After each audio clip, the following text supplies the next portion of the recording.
pour votre séjour à Kinshasa. Vous allez à l'adresse Kakamoko, na Matonge na Iribu A37. Vous allez à l'auberge na biso et vous allez à prix à bien. Contactez Maman Bijou, vous allez jamais d'ici. La chambre na biso est bandit à partir de $15. Contactez biso, vous allez jamais d'ici. Bonsoir, bonjour, na mutunyo so ya kozwa occasion ya kulanda émission na ngala mkola lelo ngande kola bino ya mwasi na kombo ya Bijou Bidor. Ngama Bijou Bidor na sepeli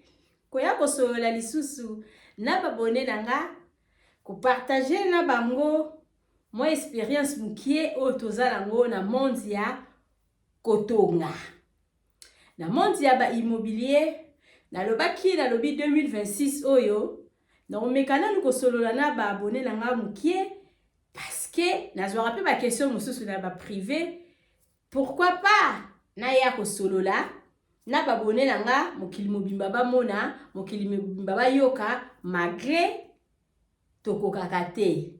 Maman Bijou na yebi nyonso tuté nazala pe na ba erreur na nga nazala rappel na besoin ya ba conseil na bino ta mususu émission na sali ozala besoin ta mususu o pesa nga pe moi ba idée na commentaire na yo kota kofinga te motiver muninga pesa muninga moi idée na yo pona biso yo surtout tozana posa ya ko apprendre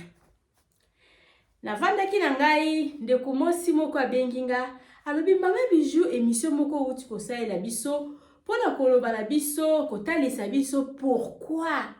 ba inachevé eza mingi na mboka la biso Congo surtout biso ba diaspora. Maman Bijou ozana point moko olobaki wana ngai déranger nga makasi yango na bengi yo omekana niko solola na tina ya point wana. Maman Bijou olobaki olobi bandaku ya se eza bandaku ya kala yo moko pe lisusu olobi lisusu kotonga ndaku ya étage eza lipa na nguba te. Maman Bijou siko na komi na yebi susu leo na koki kosala te parce que nazalaki na idée ya kotonga ndaku ya se. Maman Bijou siko meka kosolola na biso différence ya ndaku ya se na ndaku ya étage. Ba inconvénient nango eza wapi? Yango nga na ye kosolola na bino ndeko na ngai zwa video oyo partager tindela ndeko wana moko oyo azala besoin ya kotonga. Tindela baninga na yo, tia yango na ba groupe na yo, tiela nga moi j'aime et puis commentaire na yo. Kozangisa te pona kopesa nga lisusu motivation na ya lisusu pona ko partager na bino mo expérience muke naza nango. Ndeko na ngai question na yo motuna na yo ki yango pe na comprendre yango très bien na moni penza ke oui bolandaka nga et puis vidéo wana ezotalama. Merci beaucoup pour continuer ko partager yango na kozwa yango na kotia yango na se awa na lien yango na kotia na se soko koti pe ka bomoni titre oyebite lisolo o eza ko basé na lisolo moko Maman Bijou utaye ko beta ya bandaku ya inachevé yango sikoto ye parce que bandeko mingi ba mitungisi place o Maman Bijou lobaki bandaku ya se mingi eza bandaku ya kala. Yango na siko toye kosolola na tina na yango partager video luka video wana o mekotala e kofungola yo lisusu malamu. Ndeko na ngai ya mwasi OK en tout cas pona kobanda d'abord ko expliquer yo pourquoi na lobaki boye. Na lobaki to koma la biso ko préférer bandaku ya étage bandaku ya se eza bandaku moko na komo monongo antiquité c'est-à-dire ba papa la biso basalaka ba erreur.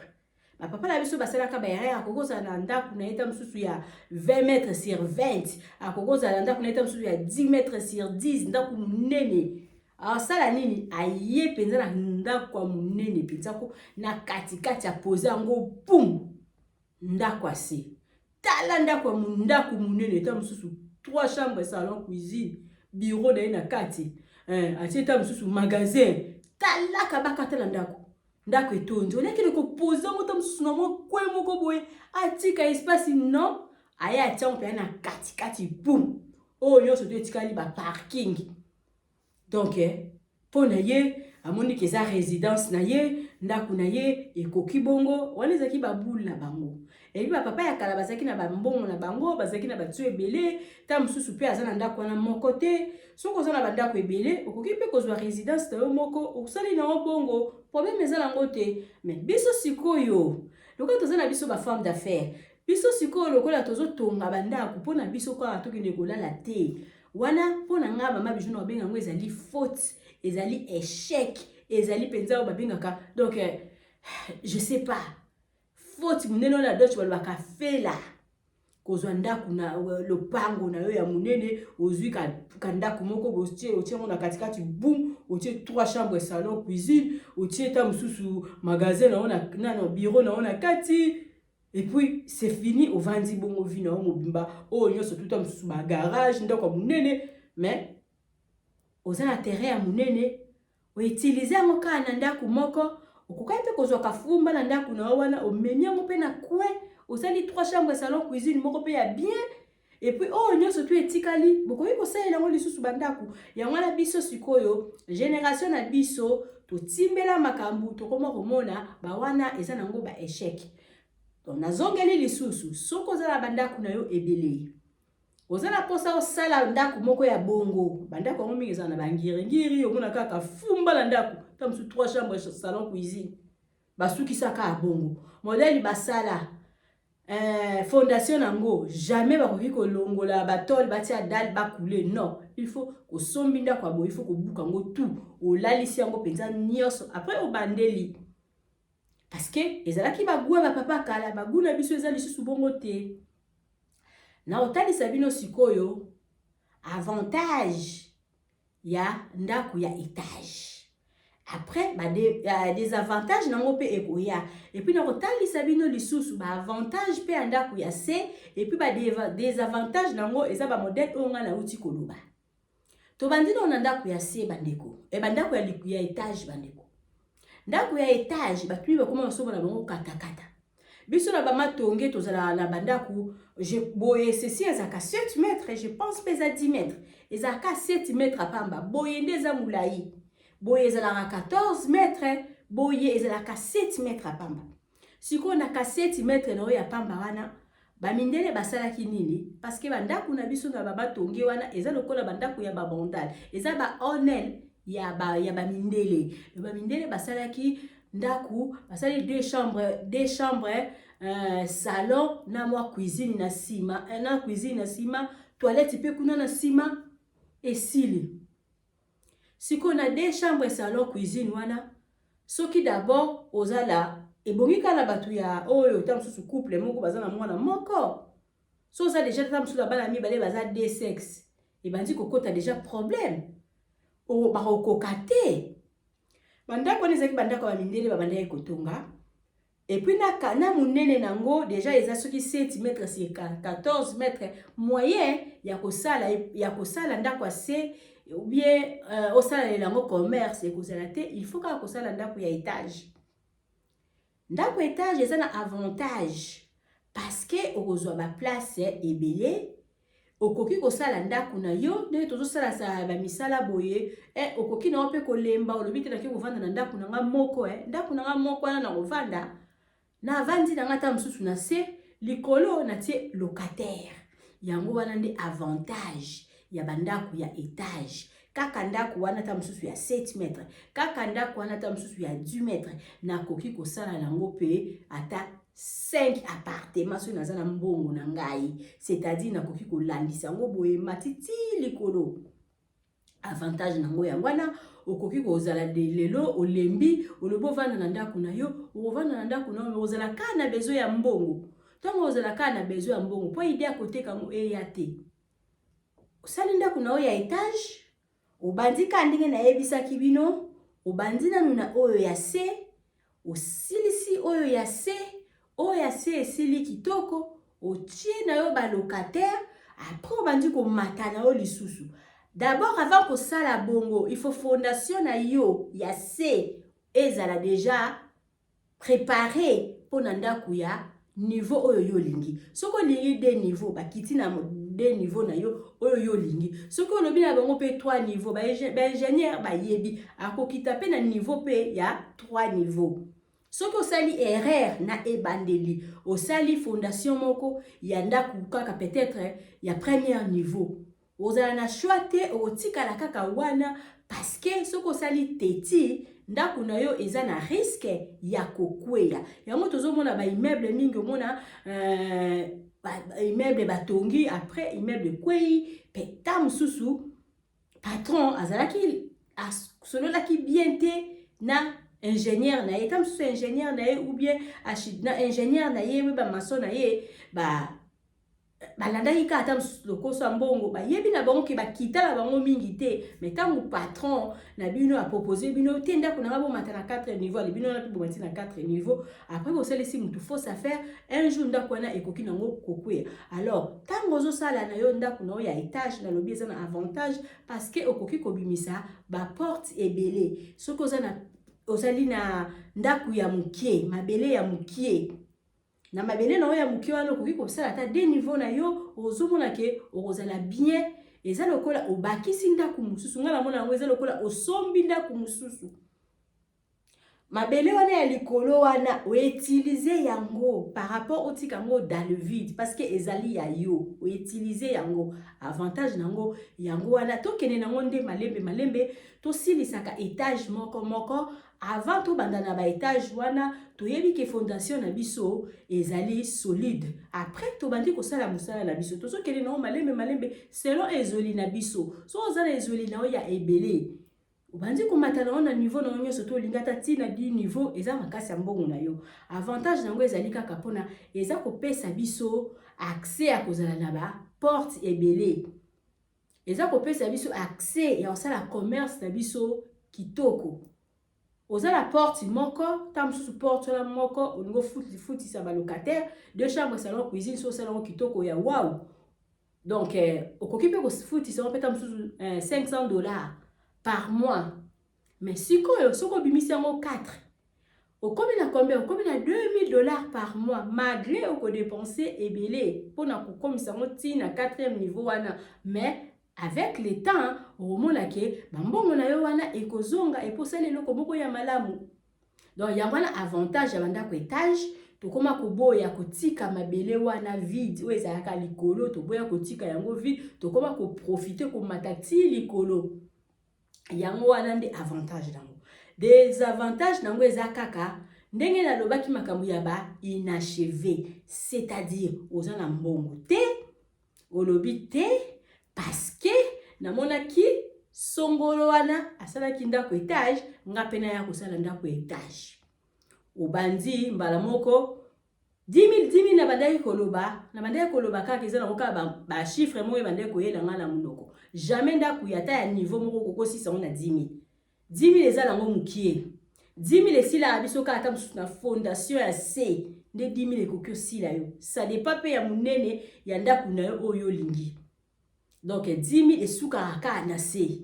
Hein? Pata mususu bato bakasaki avec 10 000 oyo osala niveau moko non 10 000 ezosuka na kaka na ba fondation ya C. Ngai 10 000 wana ekosuka yo kaka na niveau ya C. Ba désavantage nango kaka ndenge na uti koloba ezali ta mususu se préparer bien te omoni muninga azotonga ta mususu ndako na ye ya étage olobi te nga pe ifana tonga ndako étage ozana na makoki te obandi après oye ko kale na suka yango eza ba désavantage parce que kotonga ndako ya étage ezali facile te, il faut se préparer, il faut que nous kozwa crédit na banque, il faut zala vraiment beta ki cop moko ya makasi, uta mususu teka kinda kumoko boye, batumi bazala kate kinda kumoko, aya bandi ko sala mususu. Là on a avantage parce que ça déjà na mbongo na maboko donc ba désavantage ezali ka soko za na mbongo te, en tout cas ko mekana yo te. Komekana yo te parce que ezate ke nazotonga ndaku après na bandi koteka bilamba na nga na bandi koteka basaki na nga po ndaku na ngezo sila te ekoka nango te o bando teki garde-robe na yo mobimba e silisa ndaku to teki basaki e ko silisa ndaku te donc eze eloko mota ngozo kota na kati il faut yeba eloko nini ozo sala osalela méthode mama bijo lobaki ya okende nango malembe donc eza vraiment iloko moko ke soko bandi yango il faut yebake na bandi yango il faut na silisa kotika yango inachevé te wana natalisi bino bolamu nango, natalisi bino pe mabe nango, ke soko zangi na ombongo kosala nao ndako étage te parce que ezali et ça coûte. Ça coûte penza soko za na maîtrise te, okoki kutu ko bomana bana nzala. Soko za na maîtrise te, ozana besoin ka eloko nao esila. En tout cas, naïebité, au courrier, on a ça qui n'est pas bicolo, moussous, basala, à des poids, à poto, à lire, à naïe, soso, moko, tam sous une semaine. Banda, banda, kolia, les papa, et ko sala, bodo, qui va vivre, te, kapona, asile, sa projet, mo, benambo, kalabango. Alors, bisos, ko,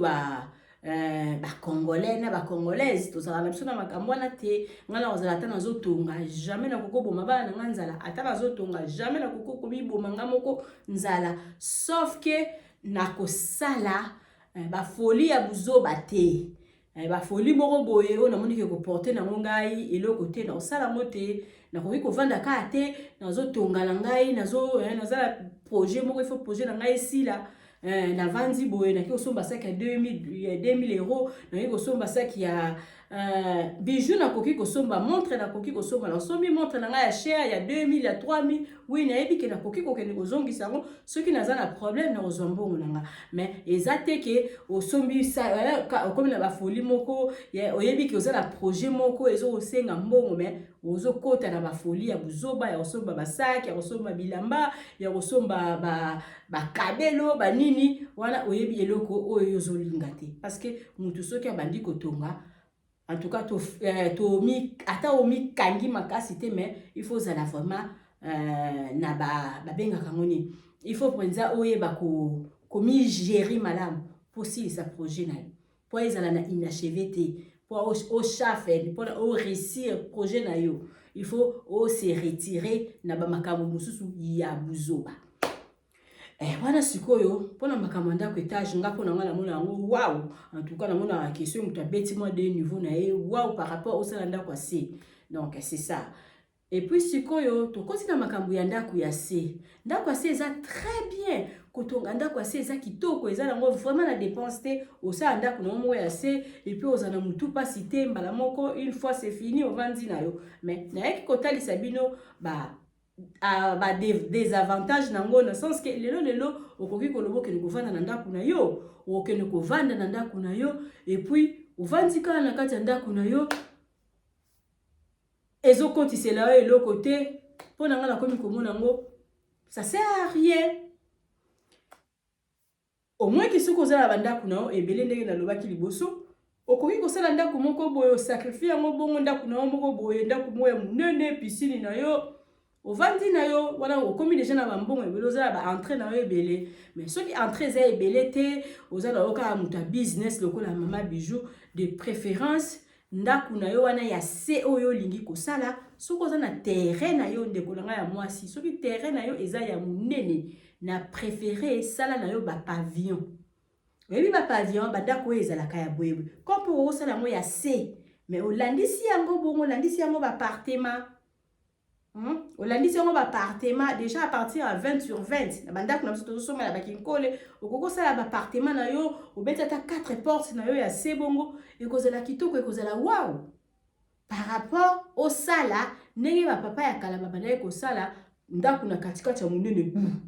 wana eza nango na ntina te wana ezali échec mais ndako ya se ezalaka wow ndako ya se mpe eza nango très bien surtout so ozala mabele na yo ozala espace ya monene pourquoi pas sala na yo bapavillon oke na yo kala nzela ya mokuse me nga nde nga nazoloba soki bapesi ngai soki batuni ngai point de vue na nga ata naza na baterrain yango eza ba 20 sur 20 mosusu kuta eza 3 parcelles eza 3 parcelles ezali eza 25 sur 75 nakoki kokata yango 3 naboyaka kutu kokata ona teka yango naboyaka parce que bapapa ya kala oyo twandeki bapapa ya kala oyo bazwaka bandako ya minene tomona na bakitambo mpenza na prince ndako ya monene boye lelo bakóma na mbongo ebele mpona ni mpo babénéficie na ndako na bango ya monene alors soki ozwi occasion ya kozwa 2 parcelles ekangama namona yango wow nga sikoyo naza na 3 parcelles moko ekangama boye sikoyo soki oza neti na bandako neti ndenge nalobi 3 parcelles ekangama comme mpe nakokosala nanga baporte betinoka baporte ok nango koto ok nango ezaka mpe kitoko makasi parce que ndako eleki monene mais vraiment ndenge nga na raisonnaka na ndako moko ndako bongo ya monene nakokokende ata na kote ya 10 mètres pamba 10 mètres sur 10 nakangami kaka kuna oyo tu natiki na ngango vide nakangami kaka na 10 mètres sur 10 wana na bandi kosala ndako moko nasali fondation moko ya makasi na matia ata 2 niveaux oyo nyonso tu natiki na nga vide parce que on sait jamais na banda kokoya kotondisa boye na kolinga nakende na nga ta boye tout droit wana eza sikoyo point de vue na nga ata ndako yango eza ya 20 sur 20 na préféré ta mosusu nakangama na coin moko boye na telemisi mo étage na nga ata ya 2 niveaux après c'est bon oyo nyonso twatikala na ye vide tokobulelaka yango un jour ou bien bana baoya kosalela yango eloko moko un jour comme mpo osali bongo ata pe soko osali baappartement ya boye bazala bona garage so ozana na possibilité mingi nanu te osali appartement na oyo ya 2 niveaux ata ndako eza monene elandani boye oyo tout etikala eza parking ya voiture c'est bien un jour na parking ya voiture wana kokobimisa pe bandako mosusu par rapport oya osalaka bandako moko boye boye ndenge bato bafutela bandako baporte bato bafutela bandako wana ya boye benga namona yango neti nazobebisa ndako siko lokola namona yango lokola nazobebisa ndako yango na vanda na nga na baterrain nde nalobi namonaka kutu ndenge na kokobanda te parce que namonaka so nazosala bandako wana ya mike mike neti nazobebisa ndako moko kutu nasi nabebisi yango na baporte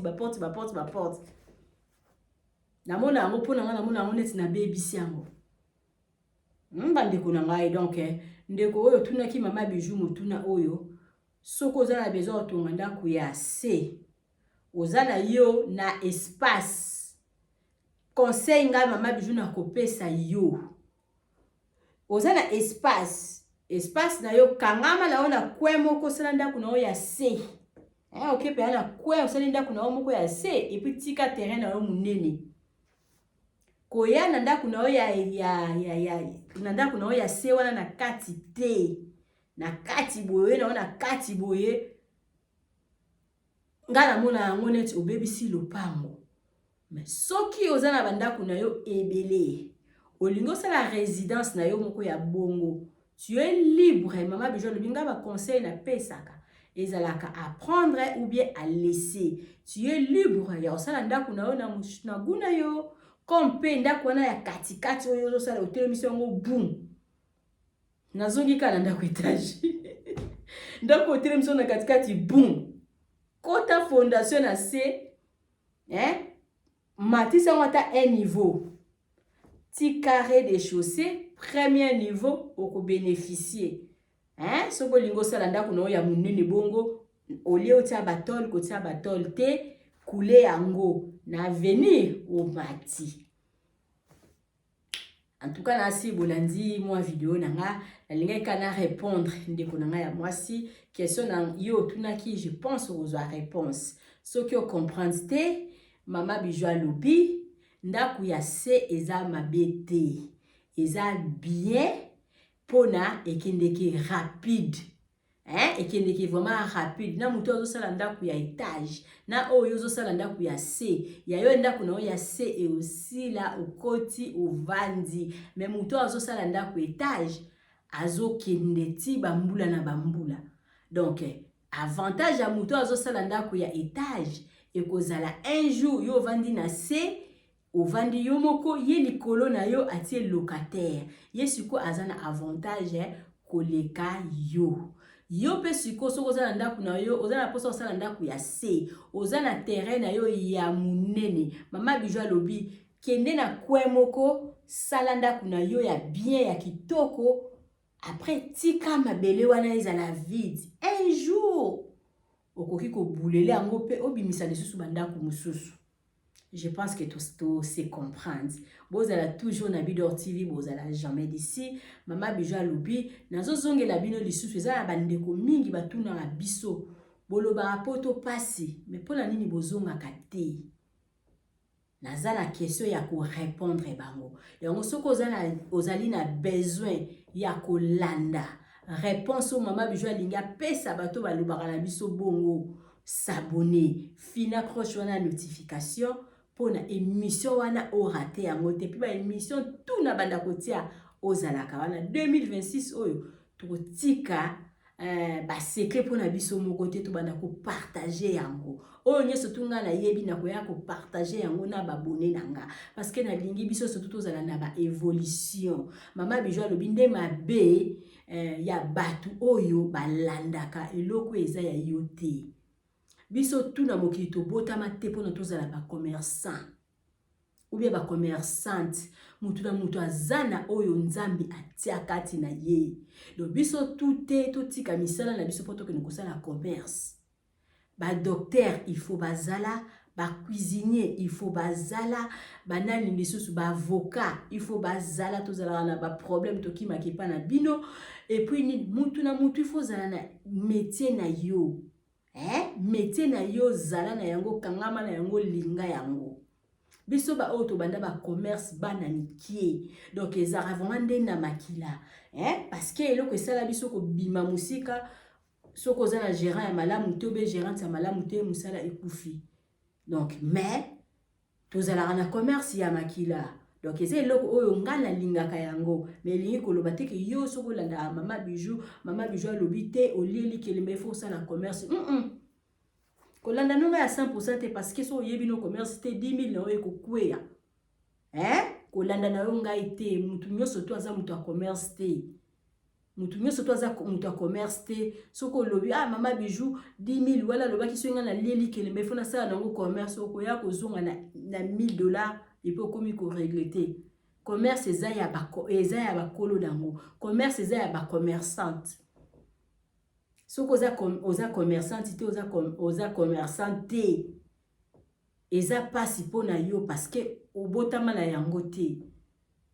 donc je pense que côté wana to se comprendre pesa bande ko mususu bazolo ba mama Bijou soko so na 10 000 osala commerce nini so oza na makila commerce eko simba 10 000 wale pa ya mutu so ekoma 30 000 mais soko yebi na commerce te eza pasi. Alors mutu na mutu kwa envier mutu te kangama na place na yo kangama na loko na yo soko za na ope aide soignante na yo ozwaka na bambongo na mukemke mama Bijou alobi nde zwa yango kangisa yango liboke tango ko banda mbala moko o banda na gaz ya kosilisa banda na yo malembe pona osilisa musala na yo kokende na yo nazwi ba commentaire de comment alobi mama Bijou merci ngala kwena mutambu wana kombo na yekimi mbela pesi ata bambote na kwena mutambu wana vraiment erreur wana osala ngo lisusu te oui ko sala ngo lisusu te ndeko na ngai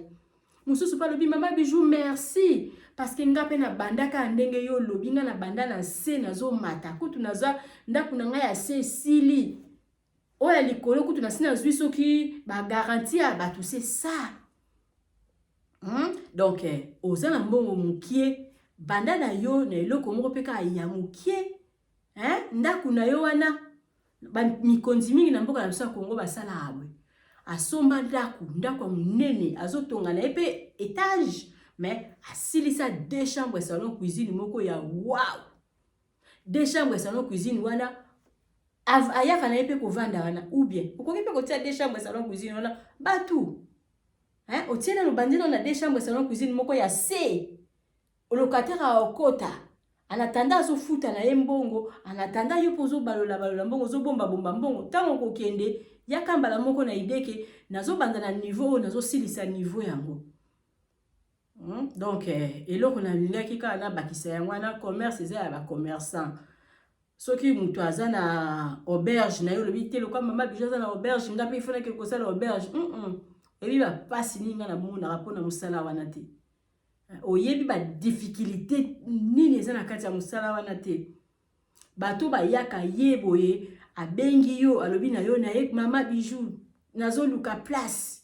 oyebi se 8 place ezali azwi mbongo na ya tindi alobi mama Bijou kangela nga place ozwi place okangeli ye et comme il t'a sous 2 jours à voyager alobi a voyager na été et déranger biso makasi siko batu nyonso to banda ko benga yo banda ko lobake place ezate siko mutu moko ya ko salelo ko abongo na suka omonte ko simba mutu ozo risquer peta musu chambre na o mutu akota te na mwa wana donc eza musala ya facile te eza musala mo il faut na ba nerf solide ba déclaration tozwaka yango na de komisaka biso ezokomisa biso tozala de wow ezokolisa biso okozala ata moso obandi boye bacritique so ozala na nerf soli tokotika okokima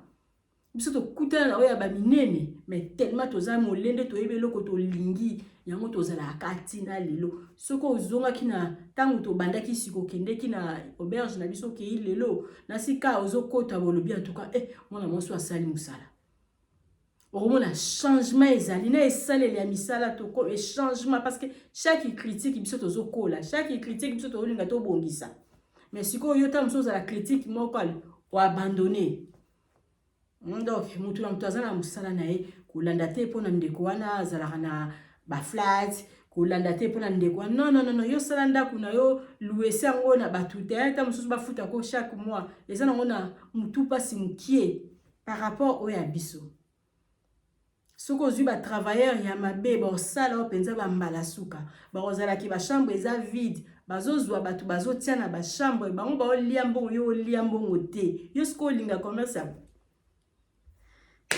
vous abonnez à Bidor TV, vous allez toujours. Maman Bijou na masolo belé, na ba conseil belé to solo na mbula. Oyo yango wana partager vidéo oyo etalama kwa ngana zunga. Ce qui talami bien te non yate. C'est talami bien te maman Bijou yo pe sa conseil. Te na lobi na zoya ko répondre bato baloba rabokende poto pasi pourquoi bozonga raté. Na yo yebisa bino pourquoi to zonga raté. Na yo solo na bino. En tout cas, nalingi bino mingi, bo continuer ko s'abonner massivement na Bidor TV, biso atoloba abuzo bate, finila nga croche wana notification biloko tuna banda kotie komelako na facilité nyos. Mama Bijou lobi partager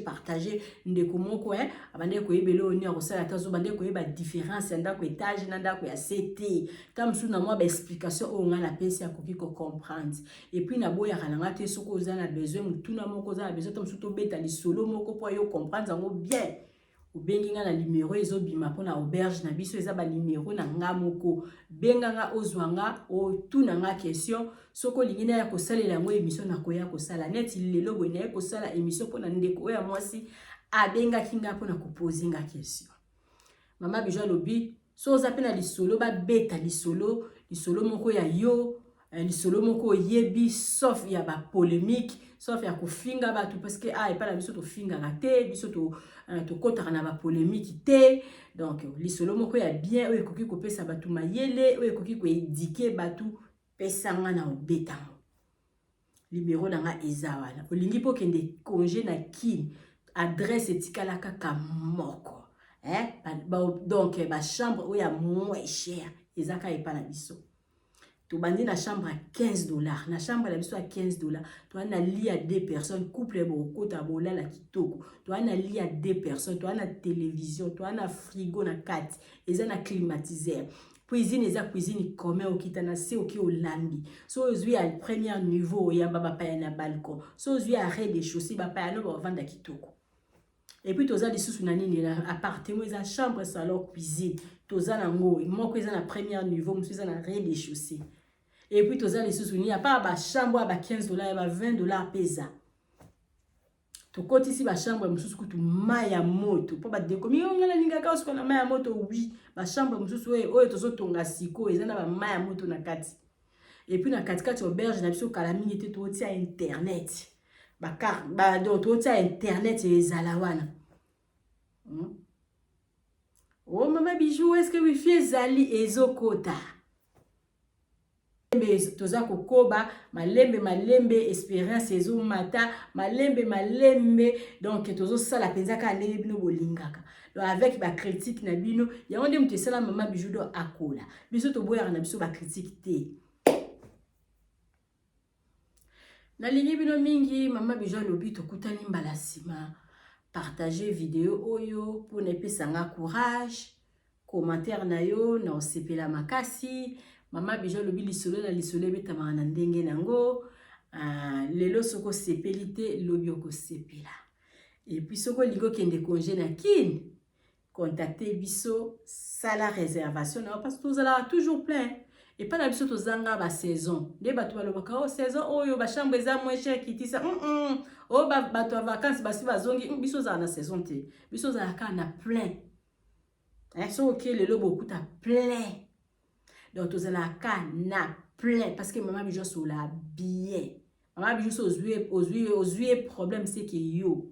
Maman bijo sou annulé ba réservation na bien 4-30%. Tika 4-30% parce que ça est dérange biso makasi. So kangi singa place o yete. Oye binengo déranger ngate tam sou nazaki na bato ebele menga na poni kaka yo. Donc ça musala facilité. Donc bon ça la ka net au lingo ko voyager ou rater avion au foot ba pénalité. Donc c'est ça. Mais maman bi juste quoi zaka gentil na sens que so le bika ki na oyaka ka ke pa na yo malgré na rater vol, malgré na rater vol, malgré na voyager les sous-té tam sous problème à santé ne ba de comme sous ba lobaka mais zalaka na mbongo na comme sous na voyager to olukilanga place. Maman bi genre bomba ni mbongo. Et puis mon colo lingo voyager non quatre l'autre côté. Donc c'est ça ils ont musala muninga faut pesa ngo respect. Na lingi bino mingi tokuta limbala sima ko kende teta la publicité à auberge na biso na za konzima ko benganga na za konzima ko yebisa ndeko na zo kende Congo a kende Kinshasa bi benga mama bijuma so la rabia tam so chambre na moko etikali na obombela monde yo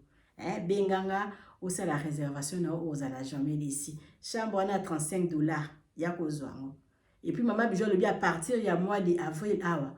ba partement sikezo si là zala muto liboso olala na kati. Merci beaucoup bye. Yasika ye Mama Bijou d'or a memeli bino appartement oyo ba uti ko renouveler yango yasika. Mama Bijou d'or alobi olingo kende na yo congé na kini adresse ezalaka kaka moko na matonge na Irebu A37 ba appartement ezali ya ba prix nyonso tozala ba chambre ya ba $15 o ezali lit à 2 personnes ezana climatiseur ezana télévision ezana frigo ezana véranda okoyamba ba paya et puis ezana cuisine commun. Ba chambre oyo bozomona ezali chambre salon cuisine ezalaka na oka na $40 ya pamba. Mama Bijou alobi epa la biso mbongo nyonso toza nango o présenter ye azwaka na ye. Surtout ceux qui ont koumela akitisaka ba prix botala appartement ndenge eza kitoko chambre salon cuisine toza nango mibale oyo bozomona eza na rez-de-chaussée toza na mususu na premier niveau oyo ezalaka na $35 ya pamba botala ndenge chambre eza kitoko botala propriété eza na kati ya appartement oyo. Mama Bijou akangi masolo ya ba flat nyonso na Congo oyo ya ba prix kitoko. Service à malamu kuna ezalaka nde famille epa na biso babungisa kiloko te epa na biso soki okei toza na ba famille te oko se sentir à l'aise ti mokolo kozonga. Toza na ba chambre à $20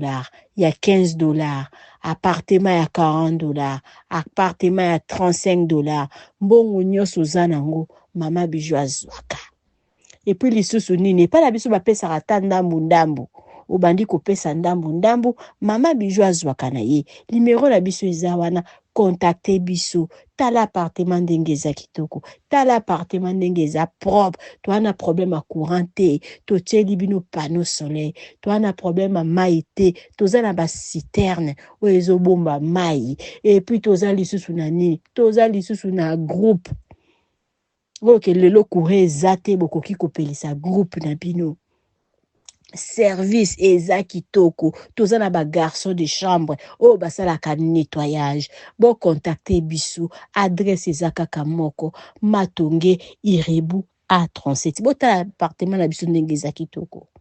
appartement o ezali vraiment 10/10 ezozela yo ndeko bana ya Lubumbashi bana Afrique du Sud bana ya États-Unis bana ya Europe bana pe kaka ya Congo olingo bunga na yo oya kovanda na yo na flat moko boye obata mataba jour toza wana pona bino. Olingo sala na yo mariage, olobi na zluka place na kende kovanda, ata mwa 2 jours, toza wana pona bino. Bobenga biso bosala ba réservation toza ka na 10 places. Kala mingi te tozo koma na 14, mais pour le moment toza na 9. Oeza pona bino. Toza na ba place mingi te. Yango wana ndeko benga osala réservation ya appartement na yo. Mama Bijou alobi appartement ezali wana pona bino bana ya poto. Tosali yango pona bino. Tozwaka mbongo ya ndambu. Et puis pas na biso basalaka réservation. Réservation ezali avec mbongo. Opesi mbongo na yo babombeli yo place. Benga Mama Bijou kozala jamais de si. Et puis yaka noki osala réservation à chambre na yo. Tozo zela bino. Merci.